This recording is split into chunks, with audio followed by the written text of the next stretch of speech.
welcome to another episode of Super Bulky. With me today is Lisa Gavin-Cruse, who will be talking about an important holiday issue.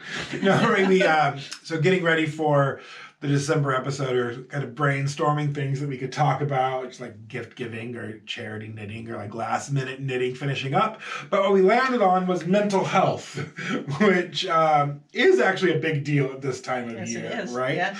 So Lisa is a friend of ours, part of the knitting world here in Bakersfield, and is also a marriage and family therapist. That's right. So she's going to talk to us a little bit about the specifics of what a person can get out of crafts like knitting and crochet and other fiber crafts, and some of the I guess mental health or like personal benefits that people can get from those things.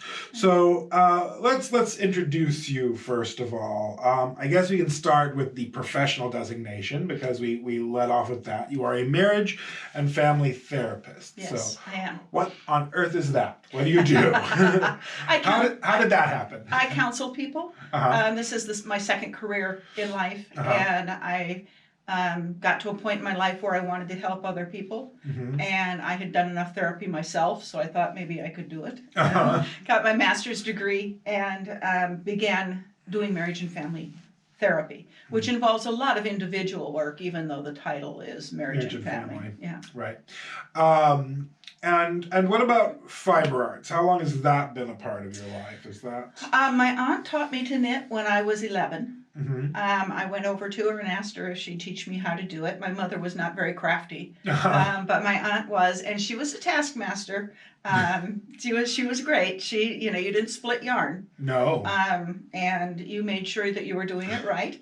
And then it fell off for a while. I made a pair of mittens, and then I think I quit for a while and started back up again when I went to college. Yeah. And I primarily started it back up again, looking back, because it was something that helped me relax. Yeah. It was something that helped me take a break from studying and all of that. I began knitting in earnest when I was in grad school. So that's a pretty common thread for a lot of people, I think. So you might pick it up a little bit as a child or as a younger person, and then nothing, and then it comes back at some important point. For some people, it's like, once they're empty nesters and now they can do things on their own. And then for other people, it's just like, well, I've got a lot going on and I just need to do something else. Yes. Which is good, right? Yes, it is. It's a healthy way to cope. It is a healthy way to cope. As opposed to many of the other ways that we could be coping that are less healthy. More negative ways that we cope with things, yes. So you could take up drinking in grad school. Yes. Which many people do. Many of us did in addition to knitting. Right. But the knitting is maybe more healthy in the long run. Right. So if you're part of the knitting and crafting, like internetosphere, reading blogs, or even just Facebook posts and Instagram posts that go around, there's a lot of talk and shares about knitting and crochet being good for you. Yes. So I was hoping you could tell us a little bit more about that. What does it mean to say that crafting is healthy? First of all, if you're working on something, any kind of craft that you're doing, something that you love doing, time seems to stand still. You'll look up at the clock and think, oh my God, I've been doing this for an hour and it feels like 15 minutes. Right. Okay. So that's obviously a pleasurable activity and one that you're closely focused on. There's a meditative air to it. That helps you just concentrate on the here and now, and I'm working on this right now, and everything else fades away.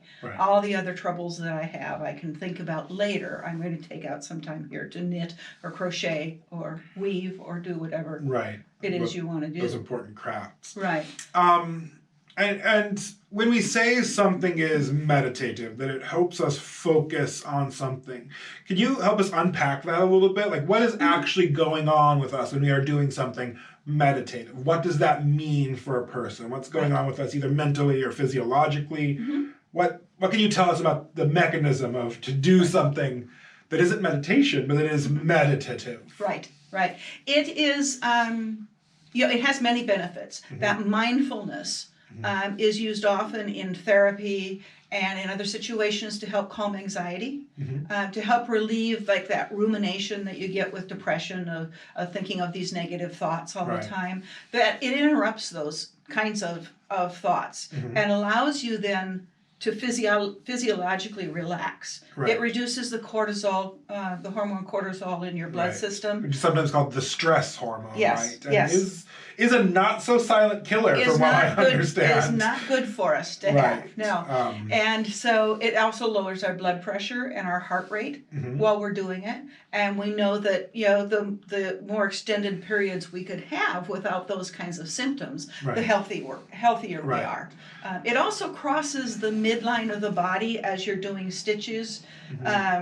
And there is a health benefit to that as well. Anytime you cross that midline of your body doing something, it helps connect the two halves of your brain, so that you actually become more creative. You have better ideas of things to do.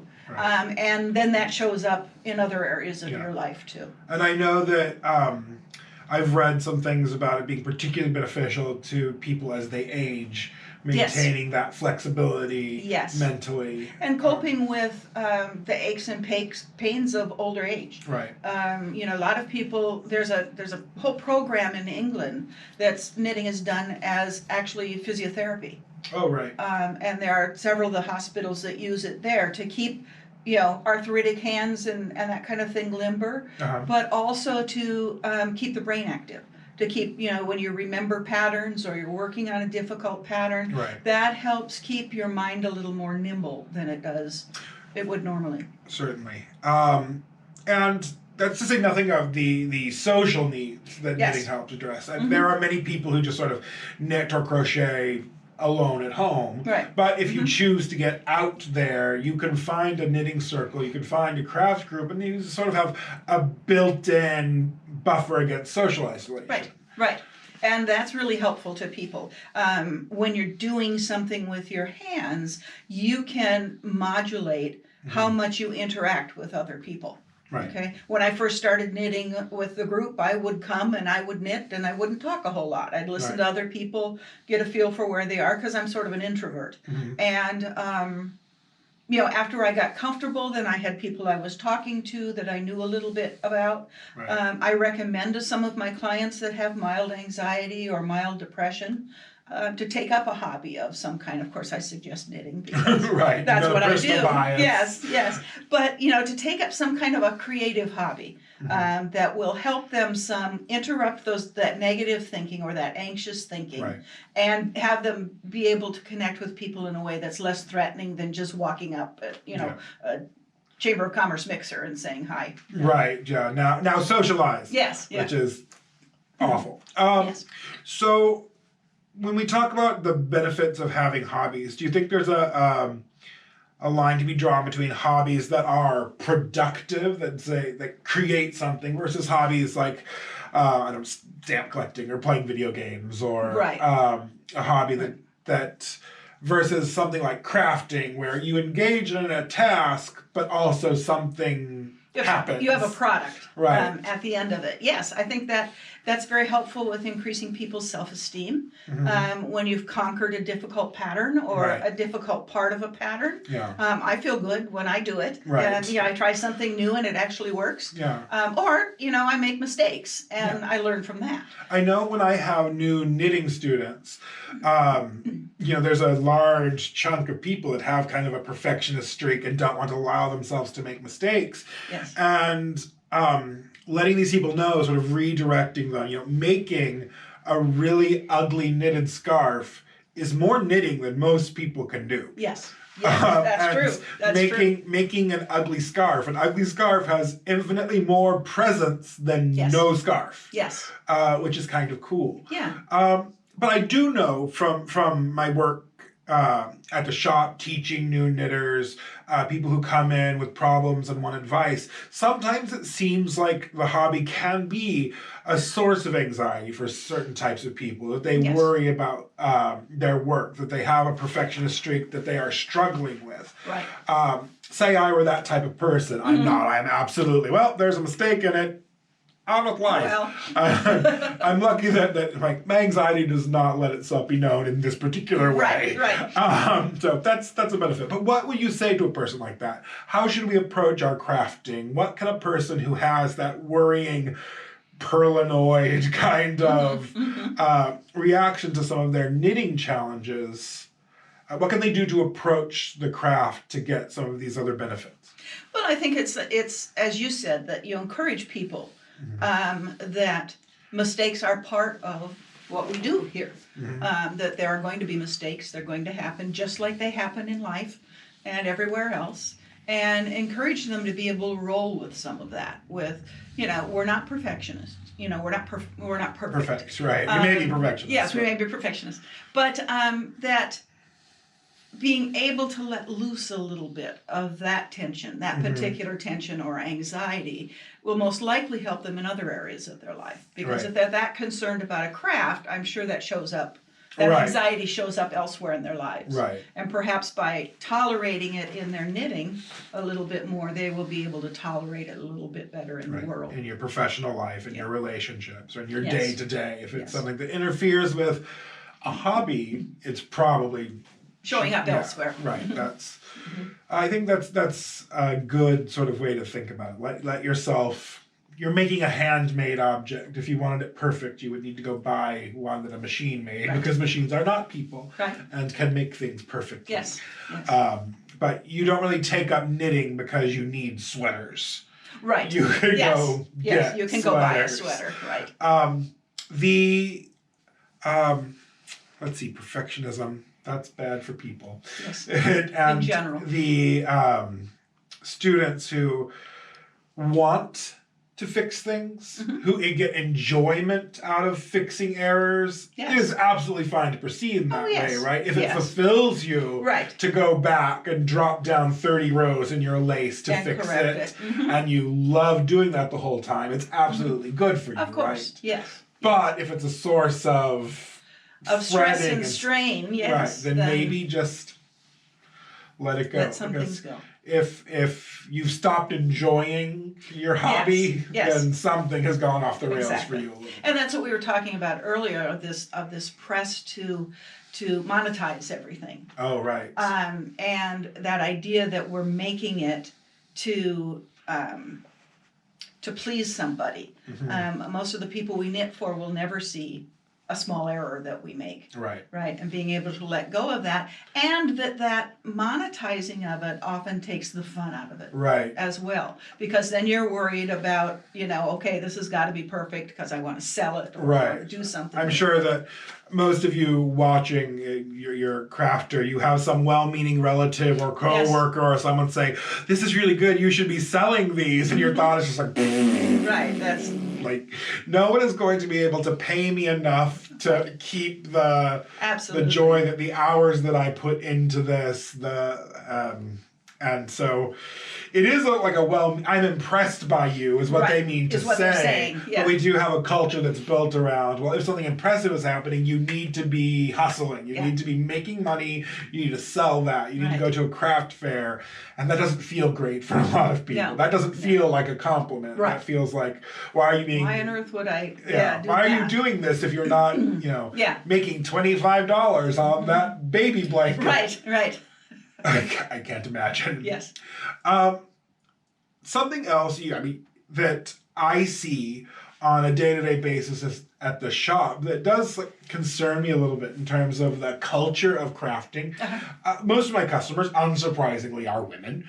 And most of them, a good majority of them, are women of a certain age, in a bracket, people with the free time to devote to a hobby. And the sort of, I guess the comfort level in life to be able to pay for luxury items to indulge in that hobby. But sometimes you see a really kind of upsetting disconnect if a person comes in with her spouse. Some men come in with their wives who are shopping and are really involved in helping them pick colors. And I love serving those people because she'll be looking at something because she's got to make socks, and you will hear from across the store, "How do you look at this thing?" Like, it's your color, which is great. Sometimes she's looking and you can hear like the sound of the clock ticking as husband does this thing. Yes. What might you say to these hypothetical people? How can we communicate to maybe less interested spouses? If you want to sit an uninterested spouse in front of the video, what's important for these people to hear, do you think? To realize, I think, what it provides for most people. To realize that this is a stress-free activity that is pleasurable, that men, it's not a threat to you to sit in a yarn store. No. Yeah. Nothing will happen to you. No. I mean, we all know plenty of men that knit. Yeah. The shop is one big example of that. And so I think even more than tolerance, to understand that there is a lot behind knitting other than just the knitting of objects. Right. That there is relaxation, there is stress reduction. Right. Yeah, there is building that self-esteem. Yes. A job well done. Having crafted something from raw materials. Yes. And we think of like traditional masculine hobbies that do these things, like woodworking or putting together motorbikes or whatever masculine buildy thing, which would do all of these things as well. It would too. Yes. But because there's the sort of feminine aspect of knitting and fiber crafts and crafts in general, maybe they don't get the same deal of cachet. But we do live in a touch-isolated world. Yes. We are not encouraged to touch things. We are certainly not encouraged to touch other people. Right. And if you are a man, you are encouraged to touch very, very few things, like only your spouse and only like when you have certain things on your mind. Yes. Yeah. And the benefits of being able to just like touch something soft, to hold something and make something, I think is always very important. I think it is too. So is there anything that you'd like to add in this discussion that we're having? Anything that we haven't covered? Any closing thoughts that you have for people as we discuss, sort of fill out the Facebook shares about why crafting is good for you? Right. And I think it's just really important for people to recognize that they may not have gone into knitting for relaxation or stress reduction. It happens anyway. Sure. And to be kind of aware of that, to be aware of what this time does for me when I'm knitting. Right. And pay attention to how you feel when you're done knitting. Pay attention to what else is going on beside this beautiful product that you're making too. I know there's an unfortunate sort of concept in our culture where people feel bad about resting. Yes. People feel bad about taking time for themselves. And so at the very least, when you're crafting, something is being made, so at least you could feel productive.